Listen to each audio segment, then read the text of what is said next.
TDP party తరఫున పల్లా శ్రీనివాస్ యాదవ్ గారికి శుభాకాంక్షలు తెలియజేస్తున్న మన ఎదుగుల ప్రియ బాంధవులందరికీ శుభాకాంక్షలు శుభాభినందనలు తెలియజేస్తున్నాం. ఎందుకంటే మన వాళ్ళు అందరూ ఎక్కుతుంటే వెళ్ళి మనం బలం తీసుకోం, కానీ అందరూ ఎక్కుతున్న వాళ్ళు కూడా లాగుతున్న వాళ్ళు మన వాళ్ళు ఉన్నారు. అది మాత్రం తెలుసుకోమని, ఇది చాలా తప్పు.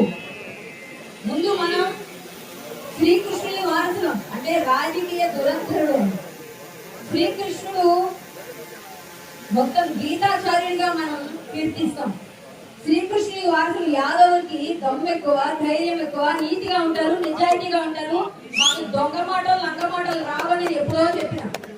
కానీ చాలా మంది నేను ఎవరు బ్రాహ్మణ అబ్బాయిని పెళ్లి చేస్తున్నానండి, ఈ అమ్మాయి యాదవ్ కాదన్నారు. నా తాత పేరు పడాల ఎల్లయ్య, పేరమ్మ దానయ్య, నా గోత్రం రామగొళ్ళ గోత్రం కొడాల ఇంటి పేరు. ఎవరికి దమ్ముందో గుంటూరు వాళ్ళు ఎవరు అన్నారంటే అన్న ఎదురుగా వచ్చి మాట్లాడండి అన్నా, నేను యాదవ్ బిడ్డను కాదని నిరూపిస్తే నేను ఏం చెప్పాలో చెప్పండి, మీరేం చేయాలో కూడా నేను చెప్తా. పల్లా శ్రీనివాసరావు యాదవ్ గారికి ఒక చిన్న నేను అడిగేది ఏంటంటే, అయ్యా తమకు పెట్టిన శ్రీకృష్ణ విగ్రహాలు తీయించడానికి కృషి చేస్తారా, మమ్మల్ని అందరూ ఉద్యమించమంటారా? పెట్టిన శ్రీకృష్ణ విగ్రహాలు తీయించండి. ఫస్ట్ పెట్టిన విగ్రహాల కోసం వెళితే వాటి కోసం గొడవ చేస్తే, నేను కూటమి ప్రభుత్వంలో నేను బీజేపీలోనే ఉన్నాను, నన్ను ఎవరేమనుకున్నా పర్లేదు, నేను కృష్ణుడి కోసం బతుకుతా. కృష్ణుడైన ఆరాధ్య దైవం, యాదవుల కోసం పనిచేస్తా, యాదవులు అంటే ప్రాణం ఇస్తా. తమ్ముడు యాదవ్ అందరూ రండి పనిచేద్దాం. పెట్టిన విగ్రహాలు తీయకపోతే పొద్దున శ్రీకృష్ణుడు ఎవరు ఎవరు శ్రీకృష్ణుడు?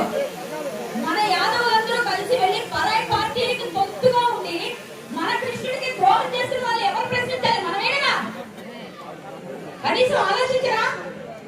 పెట్టిన విగ్రహాలన్నీ తీయటం ఫస్ట్, తర్వాత ఇక ముందు పెట్టకుండా చూద్దాం. పెట్టినప్పుడు ఏది గొడవ చేయడం, తర్వాత మర్చిపోవడం కాదు. యాదవ లక్ష్మణ్ అది కాదు, మాటిస్తే తప్పరు. ప్రతి ఒక్కరూ కూడా పార్టీకి అతీతంగా కృష్ణుడి విషయాలు పనిచేయాలి. మీకు దయచేసి అభ్యర్థిస్తున్నాం, పెట్టిన విగ్రహాల లిస్టు నా దగ్గర ఉంది, పెట్టబోతున్న విగ్రహాల లిస్టు కూడా ఉంది. దయచేసి మొన్న తక్కెళ్ళపాళ్ళని ఇంకొకసారి రాకూడదు. నేను 2 సార్లు state exam Khammam Lakaram tank bund లో పెట్టకుండా, ఆ రోజు కరాటే కళ్యాణి యాదవ్ అన్న వాళ్ళు మొన్న తక్కెళ్ళపాడు